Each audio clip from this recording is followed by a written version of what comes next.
Come with me as I bring my dogs from Manila to Bacolod this May 2025. We don't know if they're gonna be okay. Usually sarap. Mga roommates nila. Now we know.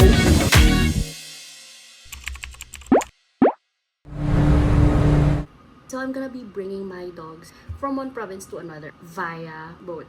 Why? Because the first dog is Bella, 1 year old. She's a pug shih tzu mix. Ang full name niya is Bellissima, which means happiness or beautiful. We have Vida, short for La Vida.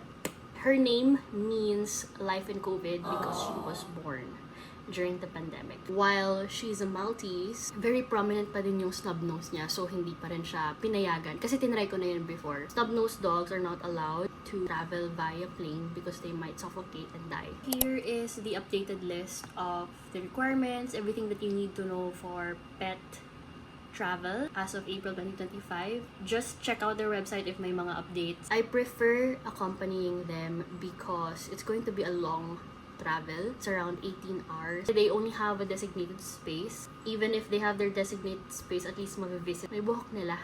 At least mabibisita ko sila from time to time and ako rin yung makakapagpakain sa kanila. That will at least lessen their stress. And then another thing that I did, I booked via their physical store. Kasi lahat ng mga questions mo, masasagot nila kagad. I need that extra reassurance pa. Extra na nga, reassurance pa. Ano ba yan?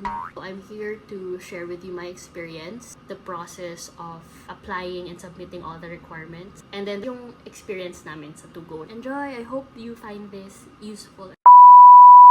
It's April 26 and I'm checking out the BAI website, Bureau of Animal Industry. This is where I'm gonna get the shipping permit for the dogs.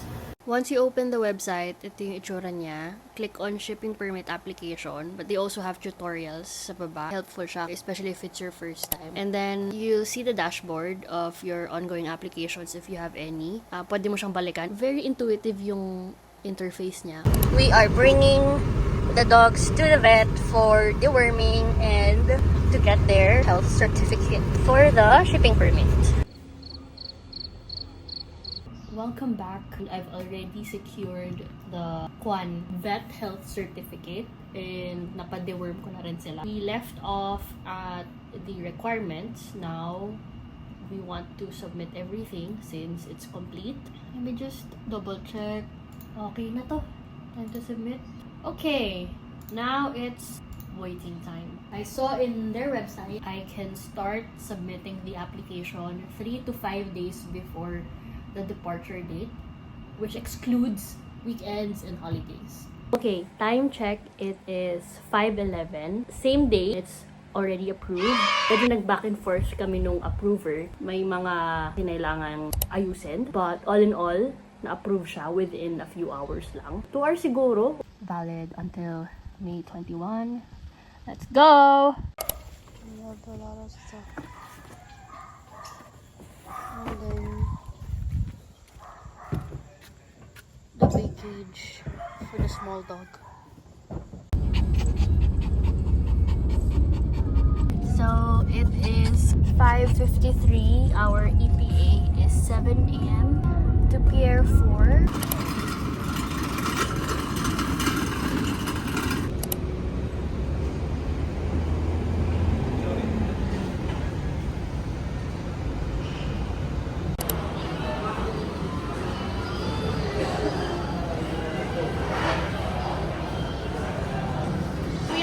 At the boarding gate area, we have our packed breakfast. How's your experience so far, love?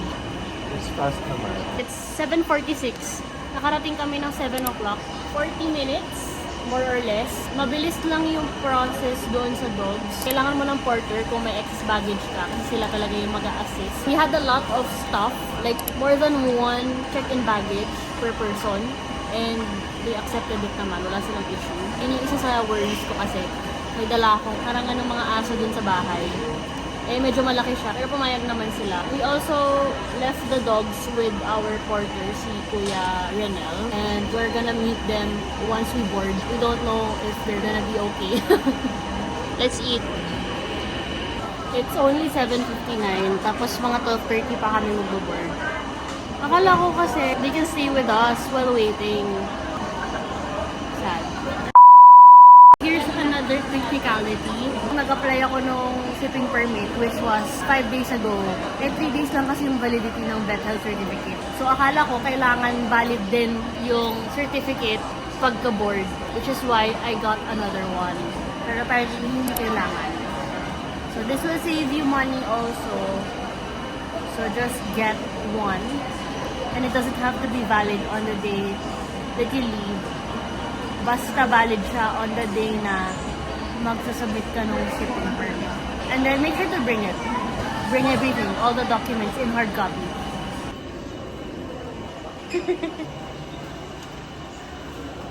Boarding na. What time is it? 10:41.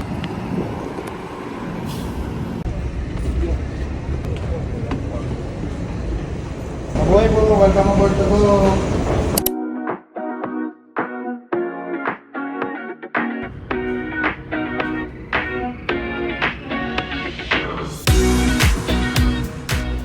Okay, so they're staying here in this place. It's air conditioned, which is nice. Vida's cage is too small. I feel so bad for her.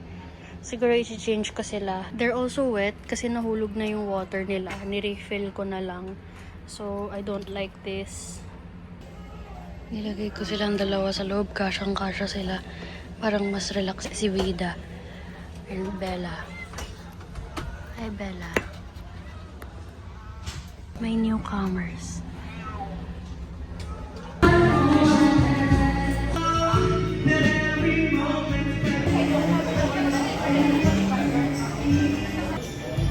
Our lunch.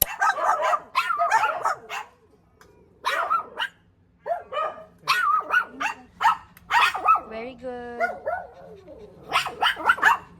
Ang ingay nyo. Ang maingay kayo.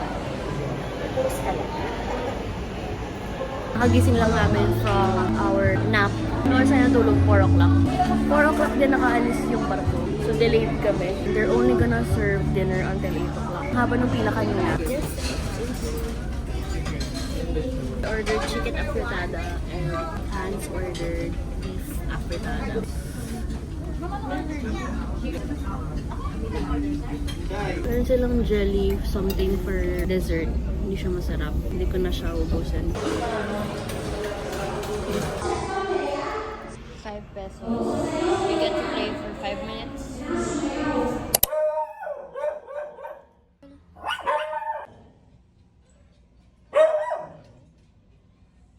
Uneasy lang.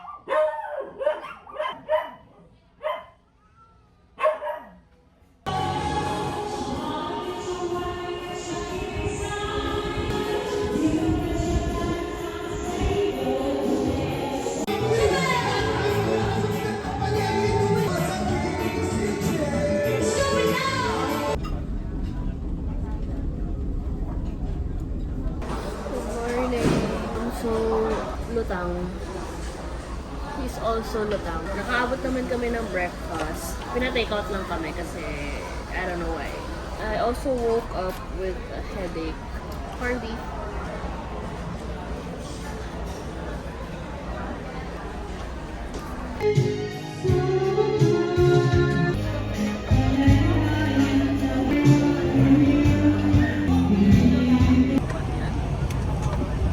We're finally down. We left our stuff with our porter. Agawan pala talaga yung porter dito, hindi yung kung sino lang maunang tumulong sa'yo. Kasi they will try to get as much clients as possible. So, kanya-kanya sila dito. If you let another porter get your other stuff, malalaman nung unang nagtanong sa'yo. So, nag-agawan yung porters namin. Tapos, medyo nag-away sila. Tapos sinisi pa kami. Hindi ko naman din alam na ganun pala. Pero now we know. I also expect na they're gonna ask for tips since wala daw silang sinasahod. Pero meron naman kaming binabayaran sa mismo to go. I think ano lang, is their way to, of course, earn. Now we're just waiting for our stuff to be brought down, including the dogs. Na-delay yung trip namin ng ilang oras. So, Meron kaming complimentary lunch. Say bye!